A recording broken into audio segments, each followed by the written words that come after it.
step 1 again.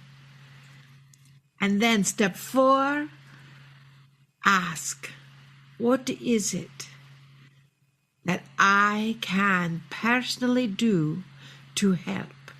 What is it that I can do to be of service in these changing times? Well, we know a few people who have asked that question, and we would like to share some of their stories with you to just give you some ideas as to how you can be of service, since you were indeed tapped on the shoulder or the head or wherever we have tapped you. One of our vessel Marilyn's dear friends decided that she wanted to make the world a more beautiful place. And so she went into the parks board, where their parks were not quite so well kept as they could have been because of funding. And she asked if she could, at her own expense, plant flowers, wild flowers, so they would just replenish themselves every year and grow and make that little area beautiful. And you know, the Parks Department at first said no, because they couldn't caretake all of that. And then that did not deter her. She came back and said, well, if I plant these kinds of flowers, they will grow like with the grass, and then you can mow them and they can all come back again, and everything will be a bit more beautiful for that time. And she did. And then she asked if she could plant them more places, in like little meridian strips where they mow the meridian in between the roads. And you know what a meridian is, right? In the middle, huh? And we don't know if that is the correct word or not. The little piece of concrete with a little dirty grass in there that looks really awful. She planted flowers in those meridian strips. And what is it? Median. That is, thank you, the joy is there to correct our terminology. Median strips. So that is what she did. Another friend of ours, it was a long time ago in Texas, but she asked how she could be of service. And she made little cards that said random acts of kindness. Guerrilla kindness is what she called it on the other side of the card. And when she would go through each of the toll roads, she would pay the person's toll behind her and leave that little card. We don't know if she was the first one that started the random acts of kindness movement. However, if she was, that is how the energy works. When you just do one little thing to be of service. So you have been tapped. You have the acknowledgement that you have been tapped because you are here. So now, what little or big acts of kindness, what little or big acts of service can you do? We've told you some other time before that another friend decided that she was going to go to the hospitals and deliver balloons to the children's section. Well, that is not possible right now. However, it may be possible to call people and just tell them hello and hope that they have a nice day.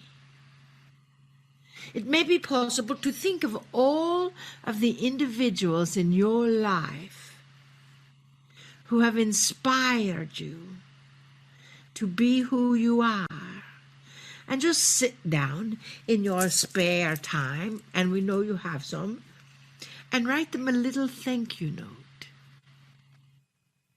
If you can mail it to them, mail it. If you can't, then just send it out into the universe and know that they will receive that gratitude.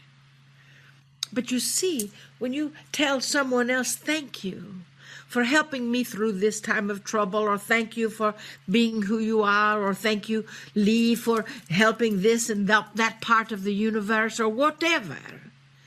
That bit of kindness reverberates.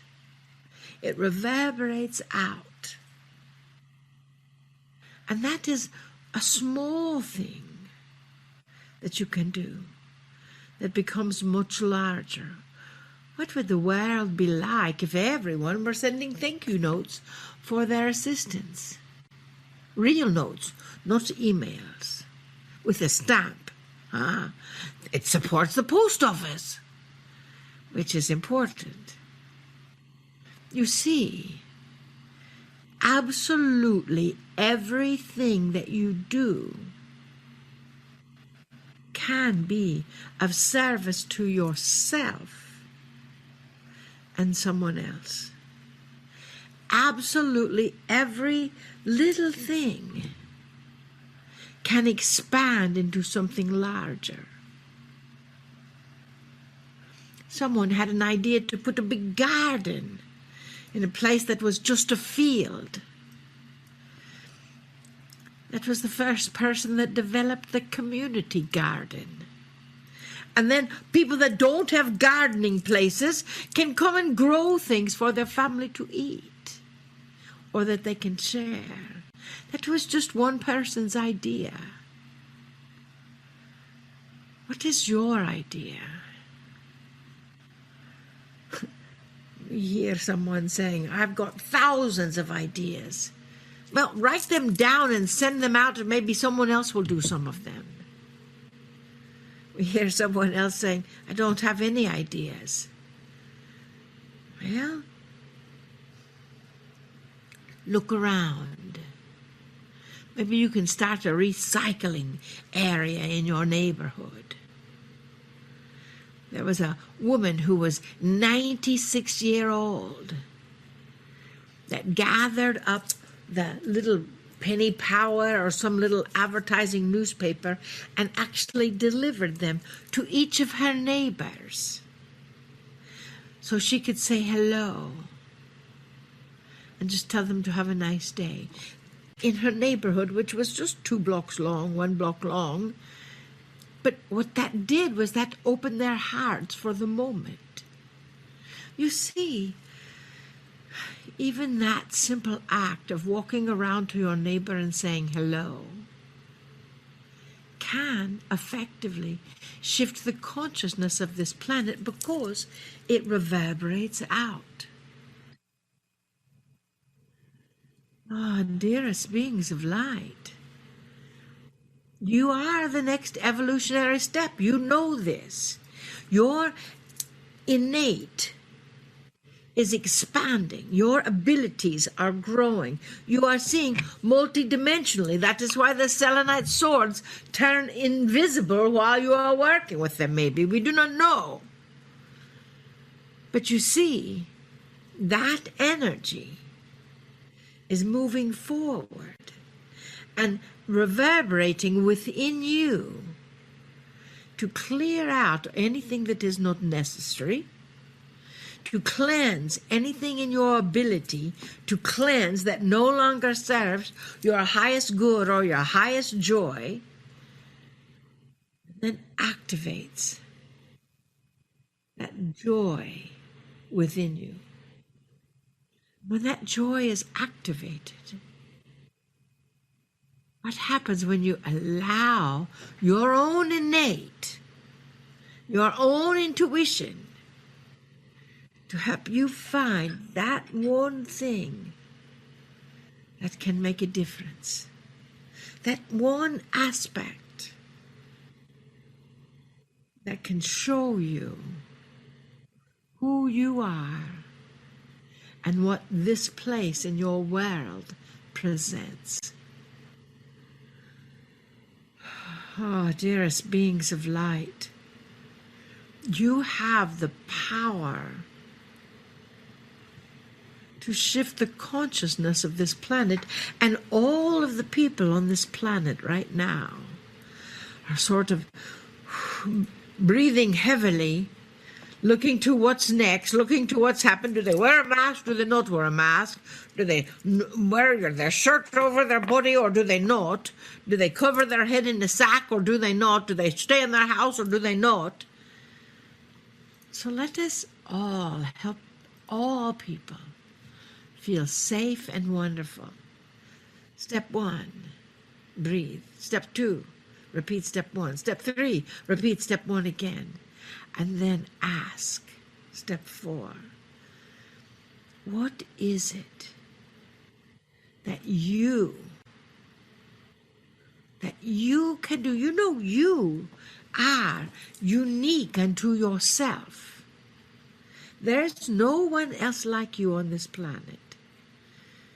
There is actually no one else like you in this galaxy or all of the galaxies.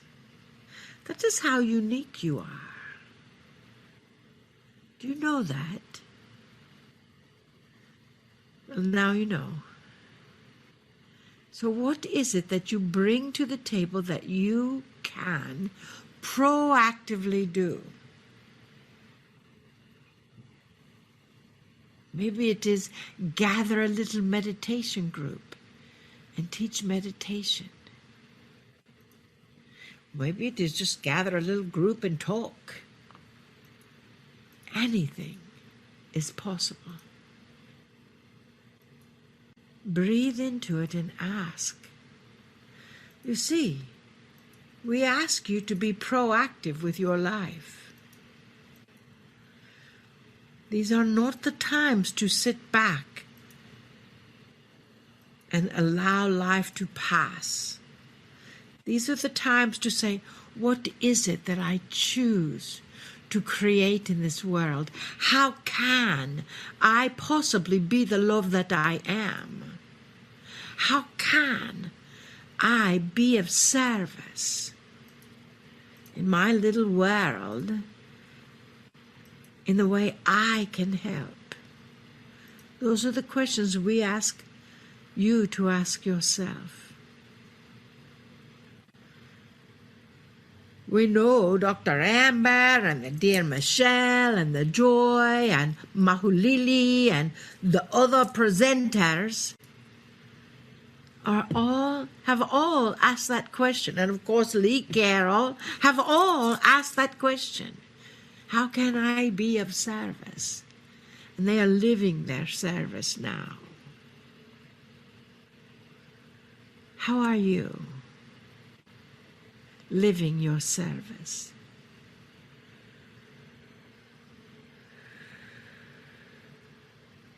Step 5, breathe. Oh, dearest beings of light, we love you so much. We see your little wheels turning in your head. We feel them as we feel you. Your open-heartedness, touching each other's heart around the globe. We love you deeply. We see you. We know you. I bid you namaste. Namaste.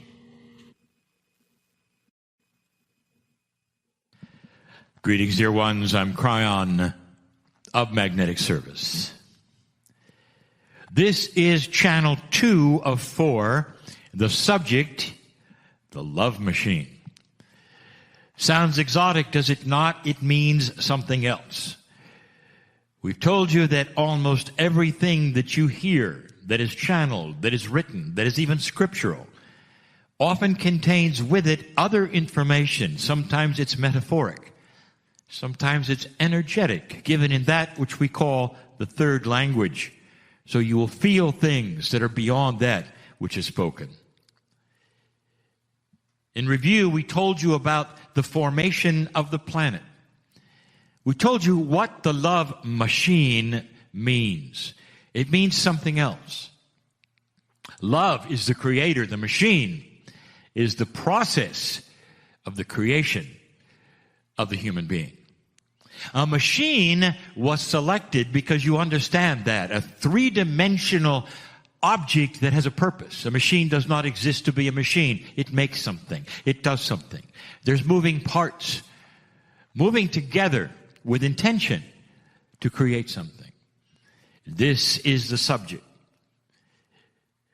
I want you to know a couple of things. Number one, the information I'm giving today and tomorrow is the teaching that you will hear from my partner and his partner and the team. I have given similar messages before, and they teach it. However, I am aware, so aware of who listens, not just today, but in the future.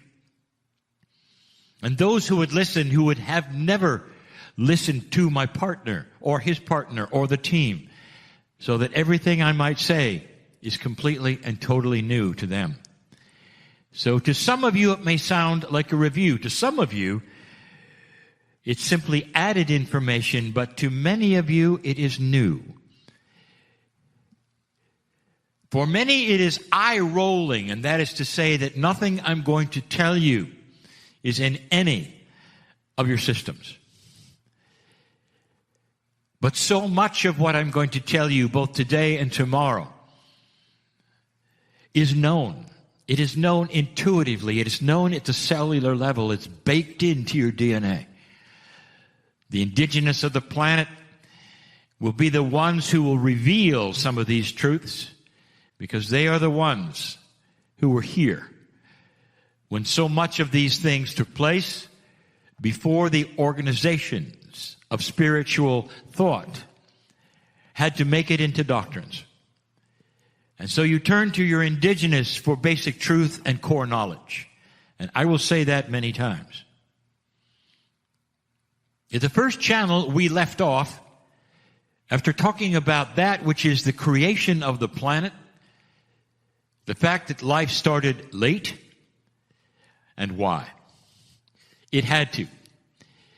For in order for the machine to work, to create a human being at this time, at this place, to have the seeding that is coming be appropriately timed, you had to wait.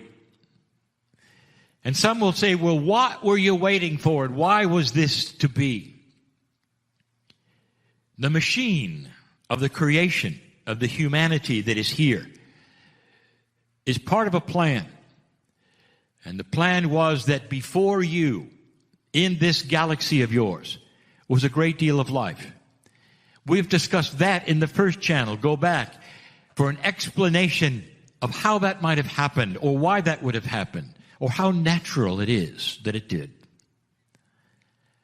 It brings us to a place where life began on this planet, and that which you call your evolution started. And this is where it starts to get odd or strange to you. And for the first time, we can tell you this, as my partner has reported many times, there starts to be inquiries in science about what I'm going to tell you next. There starts to be those who would simulate about that which has been given to you as firm knowledge of your evolution. And it wasn't anything like what you're taught. The word has been given, even in the teaching today, called intervention. Dear Kryon, dear Spirit, is it true or not true that there was intervention on this planet to give the human beings what they needed to have? And the answer is yes, yes, and yes. Well, dear Kryon, that doesn't make sense because you said we've had free choice. Dear ones, you do have free choice. But apart from the choices that you have, almost everything else was planned. You're told that in all of those years, the single cells became multiple cells, became more and more. You had the beginning of all of those phylums that you find and look at. In all of the history of the life on the planet, it grows and it becomes something else and changes. Sometimes it's wiped out and starts again, but it continues and continues and continues. And then there's the human. And you're told about the many kinds of humans. There are more kinds of humans, by the way, than you know. Over 26 kinds of humans developed altogether. By the way, just like all the other animals. Variety. You are no different. The human being was no different.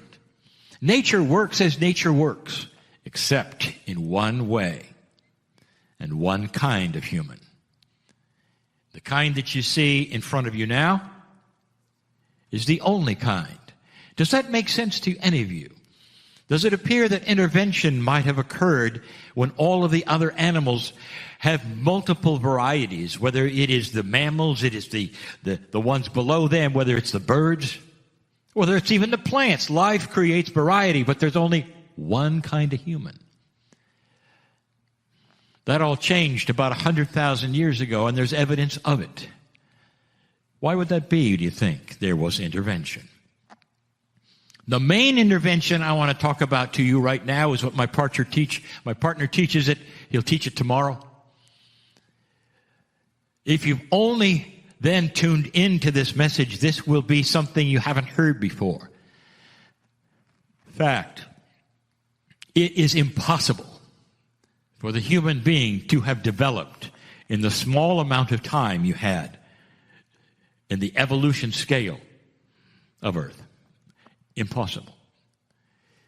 The mathematicians are looking at this now. The scientists are looking at it because you have the computers to simulate what it would take, how long it would take. And they are finding something that you may not have heard before, and it's not in your textbooks, not yet. Impossible. There was accelerated evolution for the human being. Greatly, grandly accelerated. So that you could awaken at the right time and have the next step happen at the right time and be ready for the seeding that comes. And I'll get there. So that's the first thing I want to tell you, that this machine accelerated you way beyond that which you consider natural selection or randomness of mutation, which is how almost all of the others occurred, but not the human.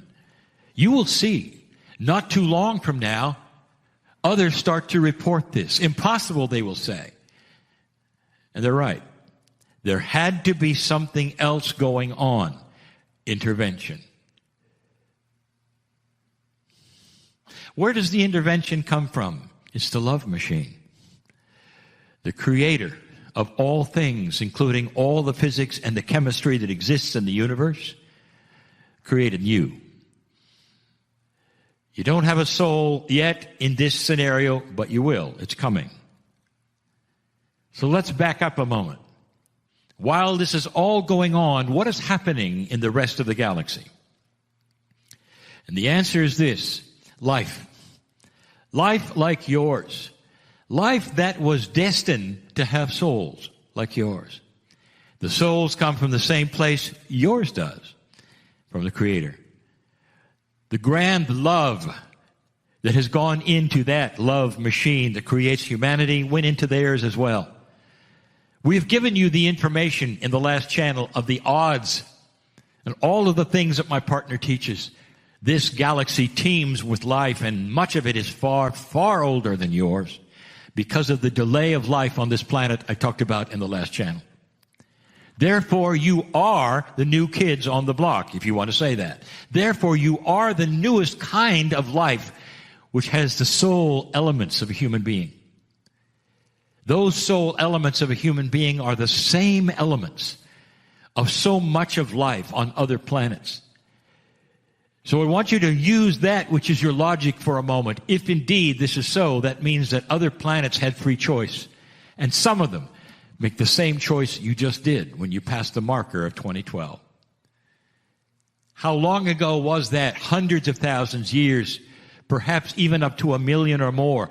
They made those choices, and their development went, and they had a higher consciousness, and it raised and raised. And what do I tell you about high consciousness? I tell you that a developing consciousness is when you start to then use the full capacity of that soul reflected in the DNA, the chemistry of your body. You start to live longer, think differently, and pretty soon with the inventions you have, consciousness is start to be allied with physics. And this is also one of the studies on your planet right this minute. Can consciousness be measured? Yes. If it can be measured, what is it measured as? It's measured as energy. What is energy? It's part of the system of physics on the planet. Therefore, consciousness and physics are allied. And they are. You are just barely at the point of discovery of this. What about a society that has a graduation and ascension that knows it?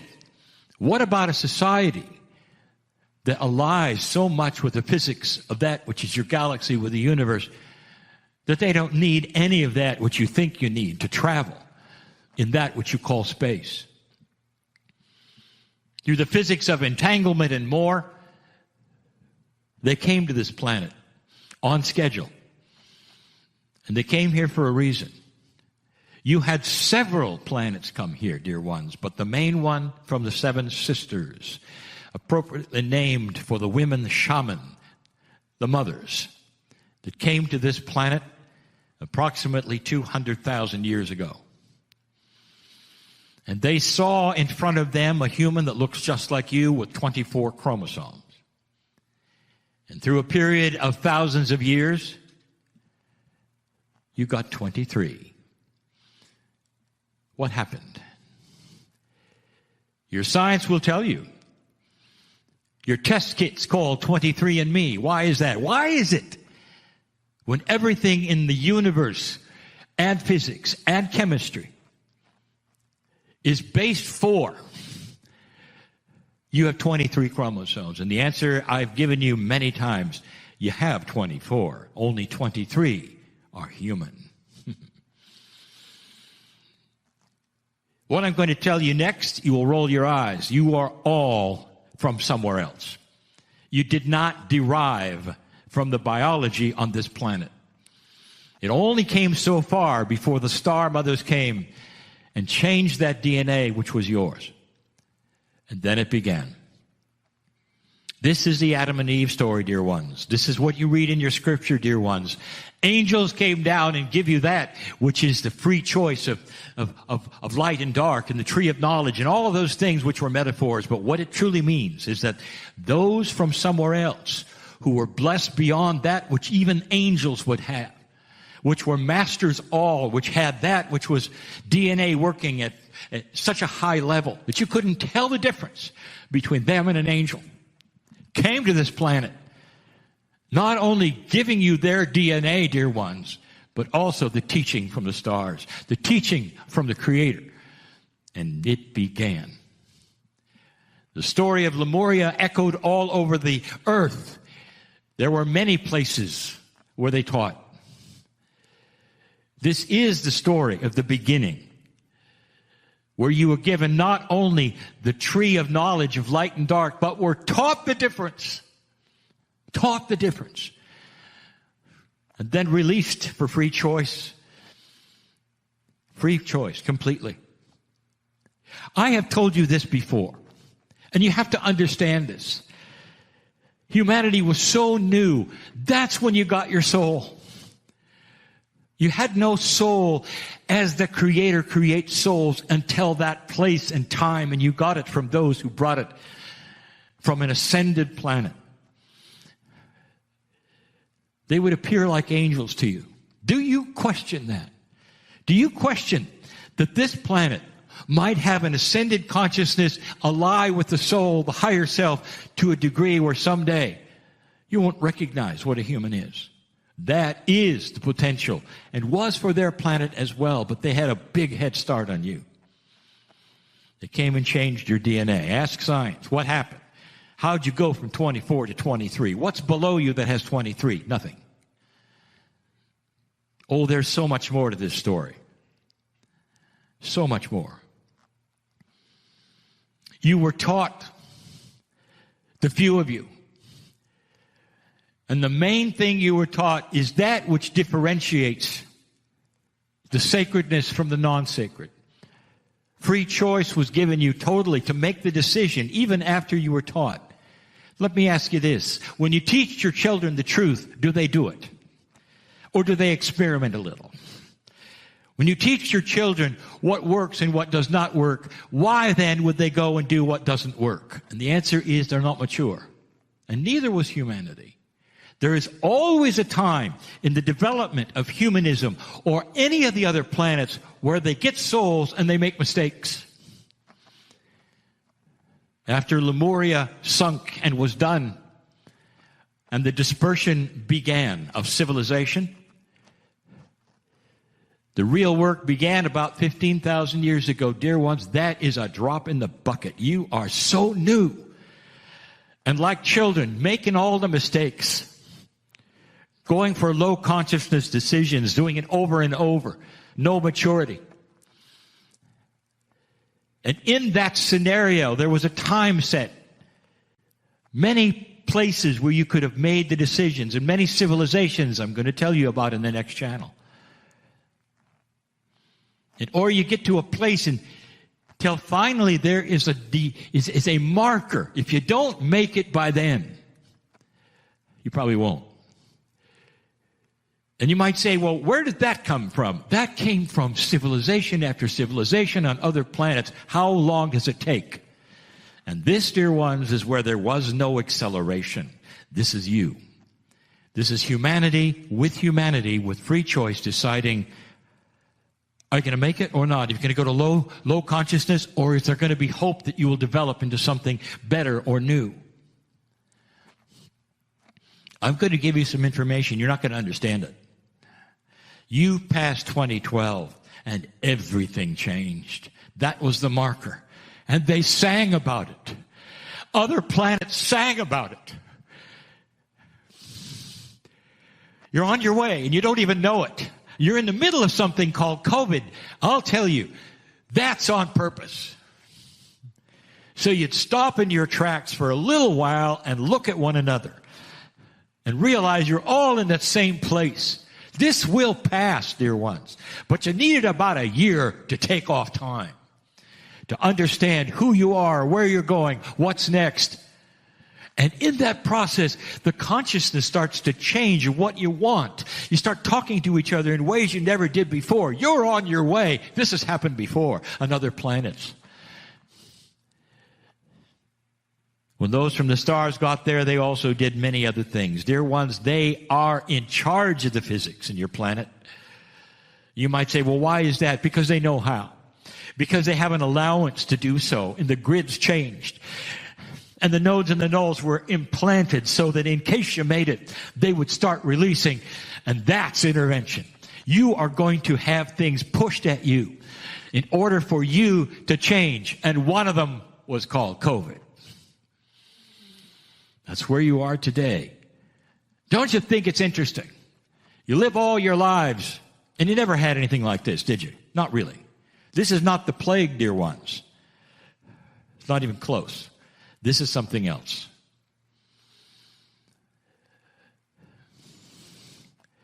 The love machine is truly a love machine. It really is. In love with you so much that every single one of you is known. Many of the seniors are leaving this planet, and you'll say, well, where's the fairness in that? You may not see it as fair, dear ones. I'll tell you it's the machine. Because they're coming right back as old souls. Did you think about that? You need their wisdom, and you need it as part of young people. Have you ever thought about that? It's a bigger picture perhaps you don't want to think about. You're involved in that. All of you. Because this planet is headed somewhere with free choice. As fast as you allow it to go, with free choice. But it's changing, as we said it would. I arrived in 1989, 31 years ago, and my first message is get ready for change, because here it comes. Now you sit within it, and my work starts to change, and here comes that energy that you've always expected from Kryon. Something different is going to happen. I intend to create the temple for you to walk into on a regular basis and be peaceful and heal if you wish to feel it or not as you wish to. All part of that which is occurring next. The next channel will be something you don't expect. How many civilizations do you think have been on this planet? You're told one, yours. Stay tuned. This is the information I give you today. This is the information which is part of the love machine. There was intervention, dear ones, for you to be where you are today with the soul you have today, knowing what you know today. Don't think for a minute you're alone. Don't think for a minute that you've been abandoned by Spirit. That's just the way you're taught or told. Don't think for a minute that this God who created you would throw you away. That's a children's story. Never going to throw you away. That's what we want you to know. Every channel, we want you to know that. Loved beyond measure, part of a system that is love. I'll be back. And so it is. Hi, everybody. I'm Lee Carroll. I am the original channel of Kryon. Greetings, dear ones. I am Kryon of Magnetic Service. And so it is again that there is an assemblage in the room that is greater than the sum of the parts. And this is a quantum statement. For in linearity, you cannot sense even what might be taking place here. And so we ask you to look at the reality that you have as you sit in the chair or listening and temper it to include the possibilities of what we speak. I would like to give you a channeling that I have not given in any form except pieces before. I'd also like to make a statement that this particular channeling will be given again one time, and not necessarily when my partner thinks it will. And it may be that I would like my partner to put both of them for listening or one. And I will tell him when it's time. And so it is the way of it that my partner has a learning curve as you do. And the learning curve is that which he needs as well as you. You get used to things that are not in the purview or the dynamics of your reality. And when you step away from your reality, things become difficult. Difficult to see, to describe, to label, to teach. And so it is we go slowly and perhaps even repeat. To all of you who may be listening in any way right now, I say this: blessed is the human being who understands the learning process and is patient with themselves. Human beings tend to be impatient in so many ways, and spiritually the most. They want everything now because they can feel intuitively that it is theirs to have.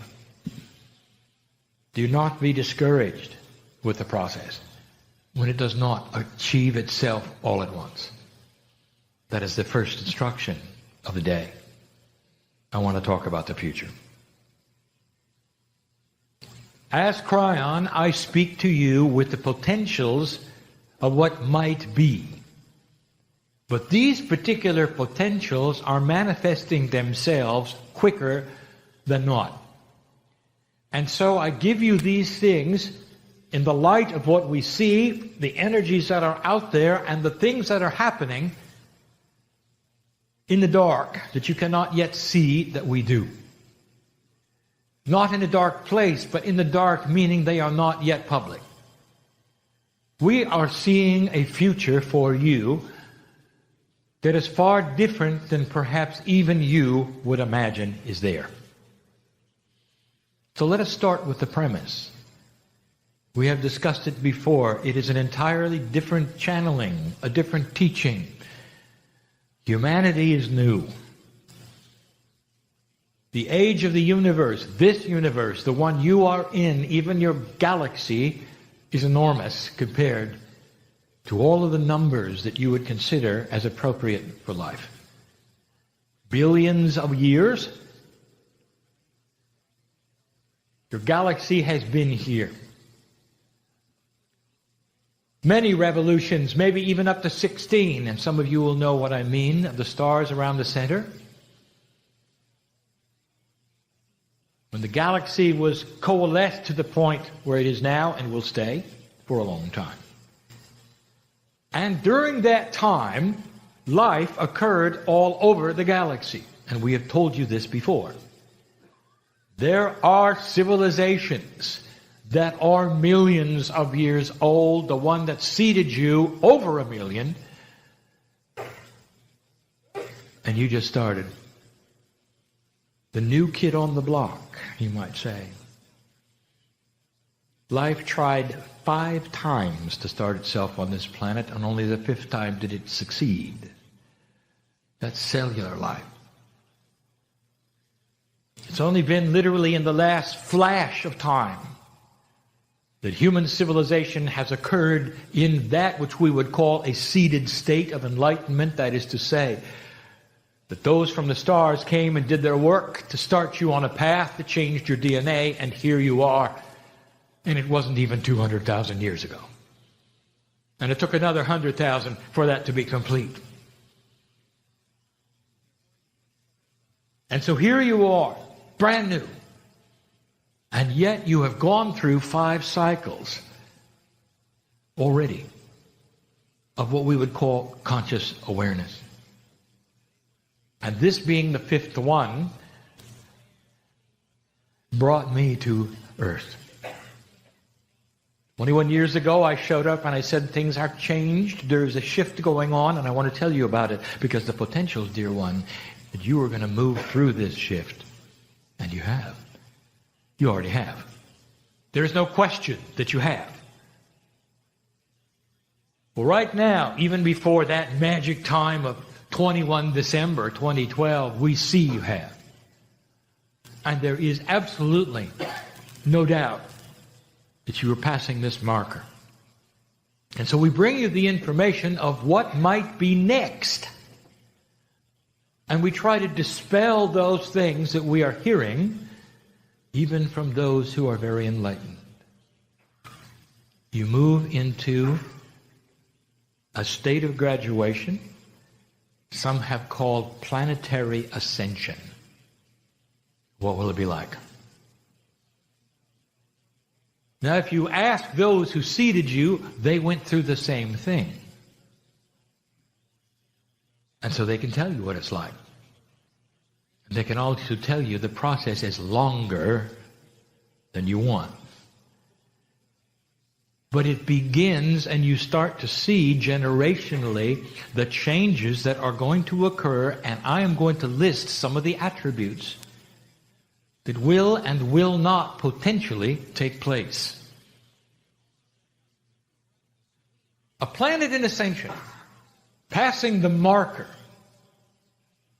becoming far more enlightened. What's it like?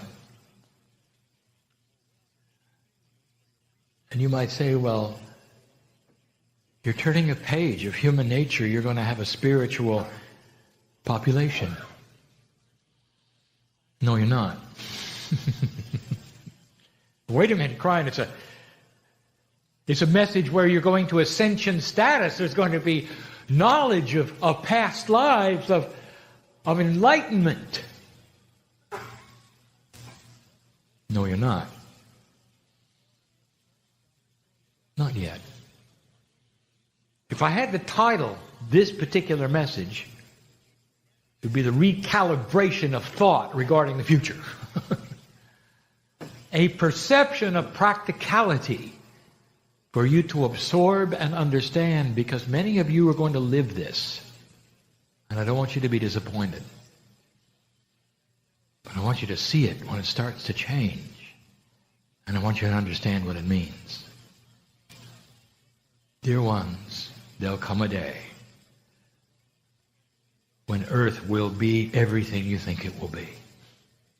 And it's going to take a while. And it should.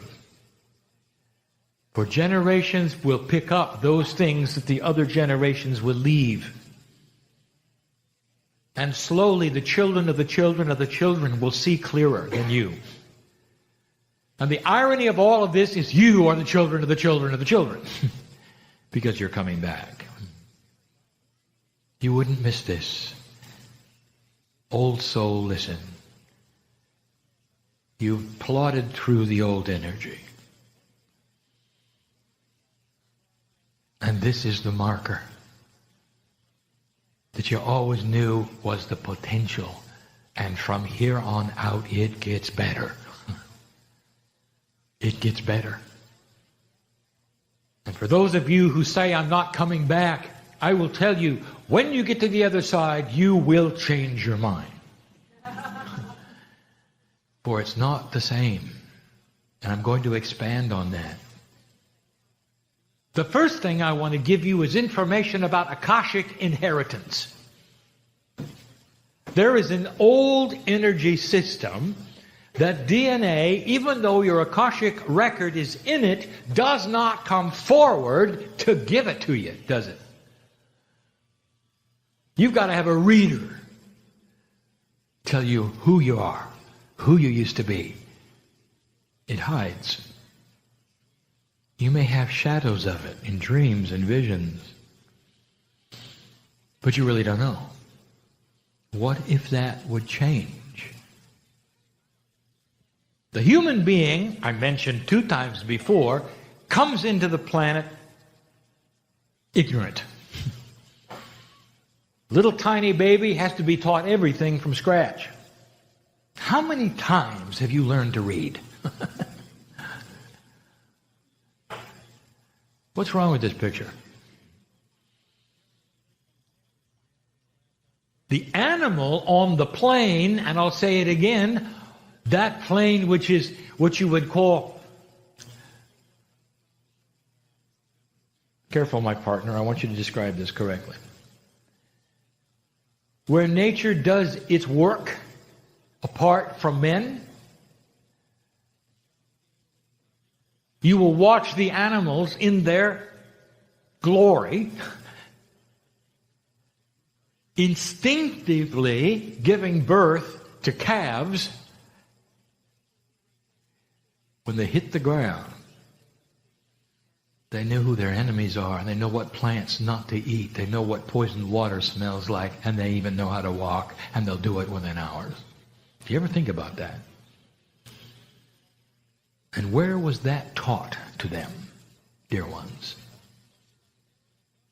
Think of this. Whether it's the buffalo or the horse or the giraffe, they come out knowing. And within hours, they're running with the herd. And yes, there are things that they will learn, but most of the survival instincts are known. Human baby comes out, nothing. Nothing. Has to learn everything every single time. Now that's the first premise we would like to tell you about, and it is already begun. Ask the children how they like school. And most of them will say it's broken. They'll be right. Because they know things. Already, gradually, instinctively, the human being is coming into the planet knowing things that they didn't know in previous generations. The system itself is changing. And that is the secret to everything I'm going to tell you. This hour together. For knowing that premise will help you to understand now what's going to follow. There'll be New Agers that will teach you that an ascended planet is going to have humans who can do out-of-body experience. They can all see colors and they'll be psychic. And that is not going to happen. Oh, there will be numbers of them, because there always are in that curve of old souls ones who will come in as teachers, who will see the colors, as those who will have the out-of-body experiences to bring back the information. It is appropriate, it is real, but that is not the foretelling of what humanity is going to be. So if that's not what humanity is going to be, what is it going to be? I don't want the New Agers to be disappointed when I talk about it, for it's a little too practical. But in the practicality, there is such a beauty. So let us discuss it just a little bit. The future. I want to talk about something which we'll call variable survival instincts. And in order for me to discuss this accurately, I'm going to have to give you 3 pictures. Past, present, and future. To show you the difference between humanity then, now, and potential. Go back with me as little as 1,000 years. And look at humanity in general. It comes in survival mode, as you still do, as the animals of the plain do. And in that survival mode, what you did 1,000 years ago is vastly different than what you do now. For survival meant whatever you have to do to survive is appropriate and correct. If you clump together as a race or a civilization or even a city or even a country, there was the thought that it is appropriate for you to become as strong as you can and take from those who are weaker. Not only appropriate, but you don't give it a thought. Armies, conquerors, they do it all the time. If you can expand your area, it is appropriate. If you burn villages and rape along the way, they are weaker. It is appropriate. Now I want to give you an irony in this. It wasn't always like this. That is this section of humanity. If you go back 20,000 years, it's not that way. You want to linearize humanity and think that human nature was always this way. It was not. I'm only going to give you the attributes of the last 10,000 years. For that is what I would call this segment of learning. From a decision point you had before, which literally almost wiped you out. This is what I would call the growth of civilization, and it's normal, and even your seed, space brothers and sisters, went through it. But here you are today, different than that. You come in today with survival instinct, and the survival instinct is the same. Survive. But today, you look at it differently. What is appropriate and not appropriate, somehow along the line, has changed. And so today, you are not apt to war as easily. In fact, there are those who would say it is never appropriate. There is controversy. There is old energy mixed with new.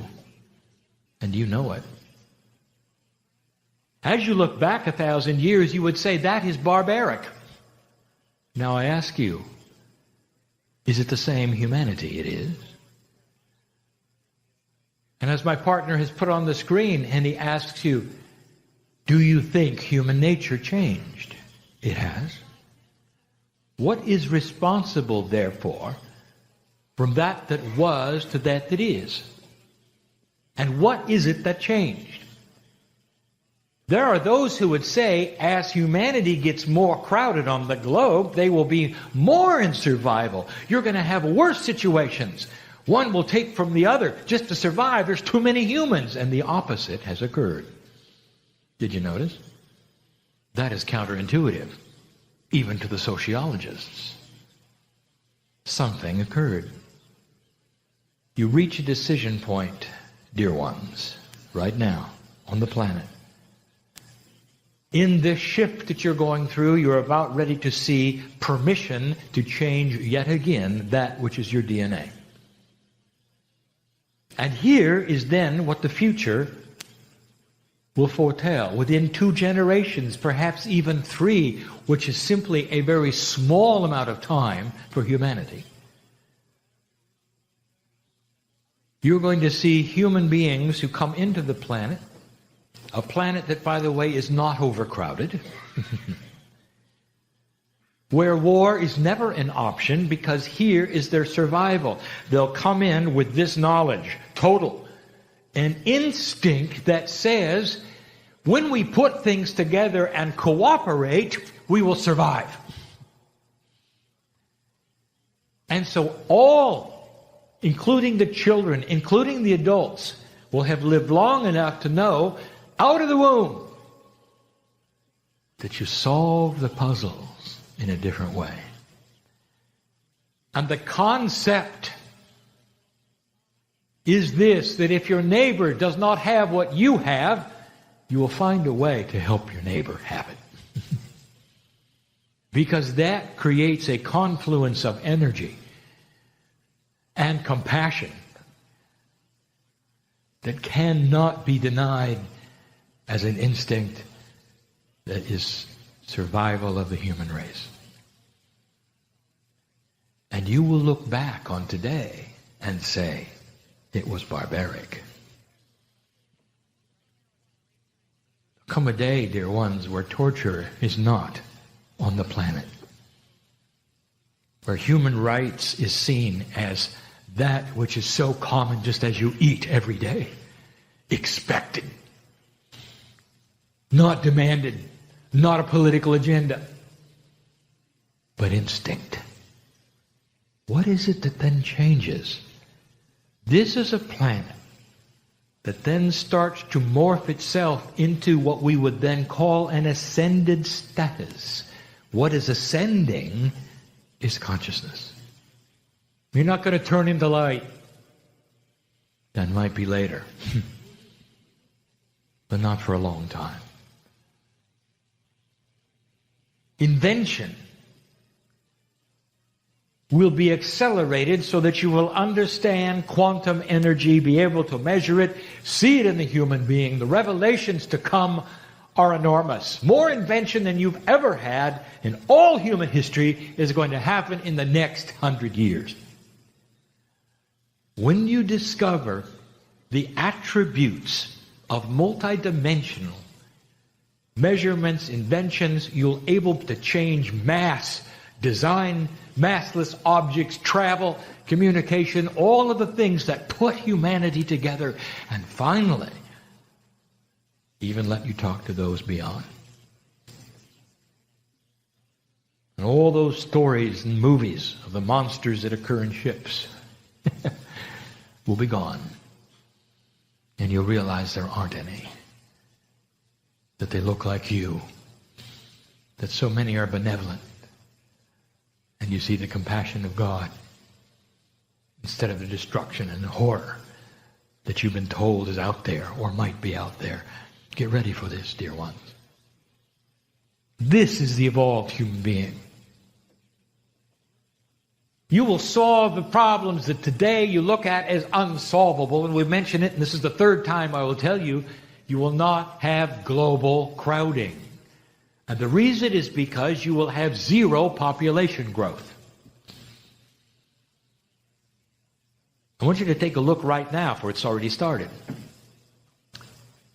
Those places on the planet you would call first world, many of them already have 0 population growth. Some have less than that.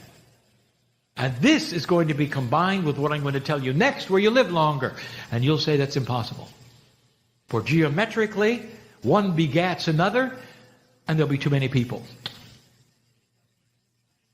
And I'll say this again and again and again. Humans are smart. They know what's causing it. You have a choice, don't you? And instinctively, you'll choose to have children or not, or to have 2 instead of 13. And it will create a situation which nobody expects. Humans who actually will do this instinctively without rules, without mandates, without a government stepping in telling you what you can do and what you can't. We've given you information about how cities might change. Cities are created because you need to work in them. Because the utilities have to be clumped together with factories, and that's how you get your electricity and your water. What if all 3 of those weren't needed? What if there are ways of working from home from now on? What if electricity could be generated safely and easily and cleanly for 10 houses at a time? The same with water. What if utilities were a thing of the past and you didn't need them? Welcome to a new earth. And cities become less like cities. They'll be where the factories are that make things, and a few will work there. But in general, you won't have millions in one place. It won't be needed. You'll start to spread out. I'm giving you the new sociology. I'm talking about what will indeed happen and the potentials because of where you're going and what you're doing. And this is just a few. These are the potentials we see, not in your generation, perhaps not in your children's or their children's, but beyond. But you will see the beginnings of it, and it'll start with invention, and when you see it, you'll know I'm right. Why would you come to a city and fight the traffic when you don't need to? When you could live and work and be all of those things and have space around you. Sounds too good to be true. Dear human being, you get smarter when the DNA starts to develop. Instinctually and conceptually, you come into the planet knowing what works, and you don't have to be taught from scratch. And that is evolvement. 2 more things. Let me tell you about the biology. What's going to happen biologically? Well, they'll say, well, you're going to have brand new DNA, and there'll be chemistry that's going to change. You're going to see it. No. No, you're not. Because the part that is going to change is going to be that part which is quantum. The 90% or so that is seen as doing nothing, which does everything, is going to start shifting. We have spoken of, perhaps inappropriately because it's a linear measurement, a percentage of activation in your DNA, which is currently at less than 30%. A fully activated DNA in a human being at 90 to 100% creates a master who walks the planet, and you've had a number of them. You saw what they did. They were simply full functioning human beings. That's all they were. And what was their message to you? Here was their message. We are full functioning human beings, and you can do it too. Take a look. This is your future should you choose to work at it. That was their message. You can do it too. They had divinity inside, and they said, we are a part of God, and so are you. They said, we are one with everything, and so are you. And there were many of them. Some of you chose to worship them, thinking they were like gods, never understanding They were simply futurists, showing you what was going to happen if you wanted it. That's where you're going. As the DNA begins to amp itself up and work at a more efficient basis, and I'm not going to use percentages, that's so linear. You can't do that in a quantum state. Just say it works better. The biology starts to cooperate, and you live longer. A lot longer. Up to 3 times longer. Not only that, the elimination of disease by itself, because the body now is able to fight it. Where something called innate in the body talks to you on a regular basis intuitively. And if you got a disease in you or a cancer in you, you know it when it begins. And you don't have to report to somebody and get a test to find out later. The body is more aware, it's smarter, it's intelligent. This is DNA at its best, working to give you a conceptual view of your own cellular structure, a self-diagnostics that is intuitive. And it's about time. Can you imagine what that might do to your medical industry? It's actually going to help them. Because when you show up at their doorstep, you'll know what you need. And they'll be able to help you far better. And that's another story where they're going. Where we have told you that there is an inappropriateness right now on the planet, especially in your country. Where keeping people sick for money is at hand. And I'm going to tell you, dear ones, that's going to fall over. Get ready for the demise, as you know it, of Big Pharma. It is not going to continue. It cannot, any more than tobacco did, for the same reasons that it did. Any more that banks can continue doing what they did for the reasons they did, and you took care of it and it hurt. It still hurts. You are recalibrating that which has integrity. One by one, the blocks are falling over. Let this be an announcement to those who think they can continue doing this to get out of the business while you can. For it's going to change. It has to. And there are those who say, Kryon, when is it going to change? And I will tell you again that Spirit has no clock. These are potentials. They will when they do. When they can no longer sustain an inappropriate energy, when there's light around them, they will fall quickly. And you've seen this in governments. You've seen this in industry. You've seen it in banking. It's going to happen. And so these things will develop and have integrity eventually in a way that helps humanity. And we say, blessed is the human being who goes into a medical situation.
My goodness, I know what it feels like. At 70, why would anyone live to 300?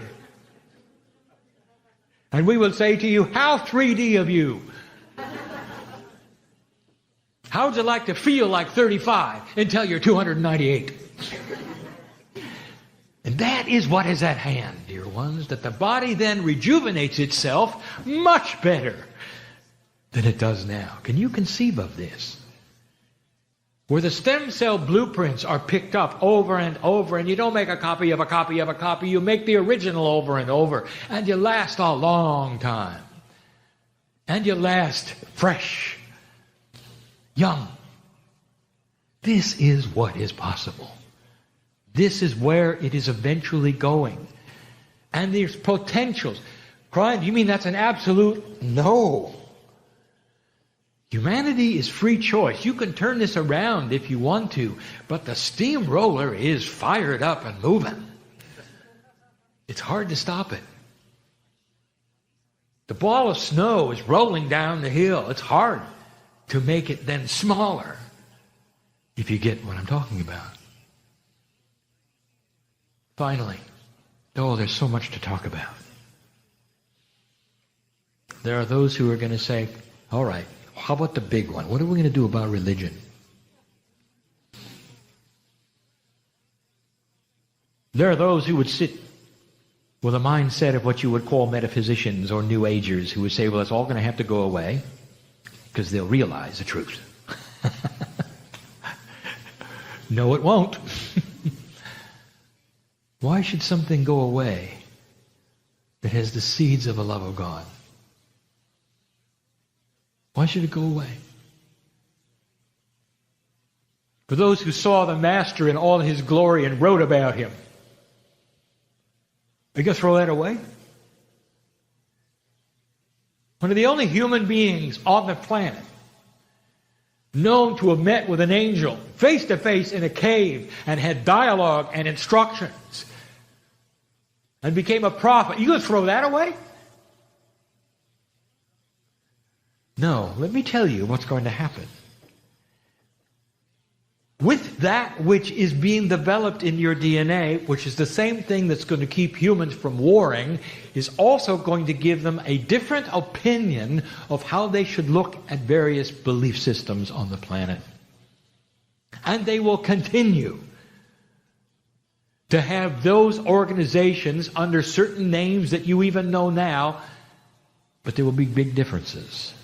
And the difference is what I will call an allowance of compassion. One will look at the other and see it as a branch on the same tree coming from the same source, and they will respect one another. Just like you eat different foods for you, different ways of worship, respect for the other, not anger, not war.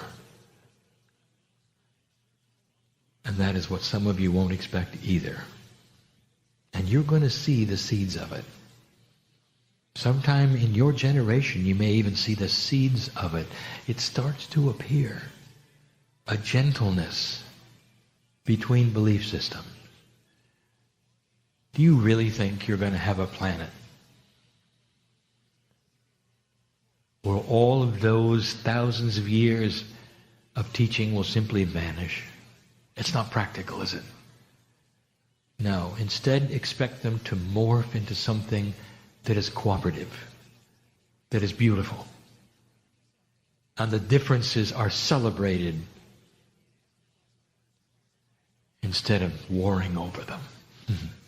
And it's about time. This is the practical. The human being will change in an attitude, in the conceptualness of what is correct and not correct, and what creates survival will be that which is compassionate. This is the new human being. This is the future. You're starting to turn the corner. I've just given you a snapshot of what can be and what we say will take place. Before I go, I want to reiterate again. There's two things that you should celebrate right now in your chair. Number one, that you're going to be there to see it. That you will participate in it. That some of you will have Akashic remembrance, because Akashic inheritance will start to surface. You will come into the planet knowing, absolutely knowing, that you've been here before. That even the religions who don't believe that will see this, acknowledge it, and see it as part of a grand system. that fits into their belief system. It gives credibility to the divine in you. And the divine in you is taught by all the religions. A monotheistic God is here on the planet, and that is the belief. And that's the first thing, that you'll be part of it. And the second thing, dear ones, even for those of you who don't believe this, that the children of your children are going to see a better earth, not a worse one. I want you to know this, and that is worth celebrating. You sit in the cusp. You sit right where the seeds are being planted, not even harvested, planted. Seed planters who may not see the harvest in their lifetime can now celebrate the harvest, which will be good. This is the love of God. It's why I'm here. It's why the channelers are here. If you hear a message that is not like this, I want you to examine it carefully, because there's more of us giving you this one than the other. The chances are, if you hear those who would warn you of the upcoming doom, they've got an agenda. Take a look, because it isn't the potential that's actually there. And I'll say it again, old energy dies hard. It may be more difficult to come, because change is that way. Light worker, old soul, do not fear the change that you have brought. Through the hundreds of lives that you've lived, it is about time that this occurs. Flow with it. Understand it. Celebrate it daily. And thank God you're part of it, for it is the fruition of everything you've done. The very reason we're here. It is no wonder we wash your feet. Ponder these things, for they are the things you created. And so it is.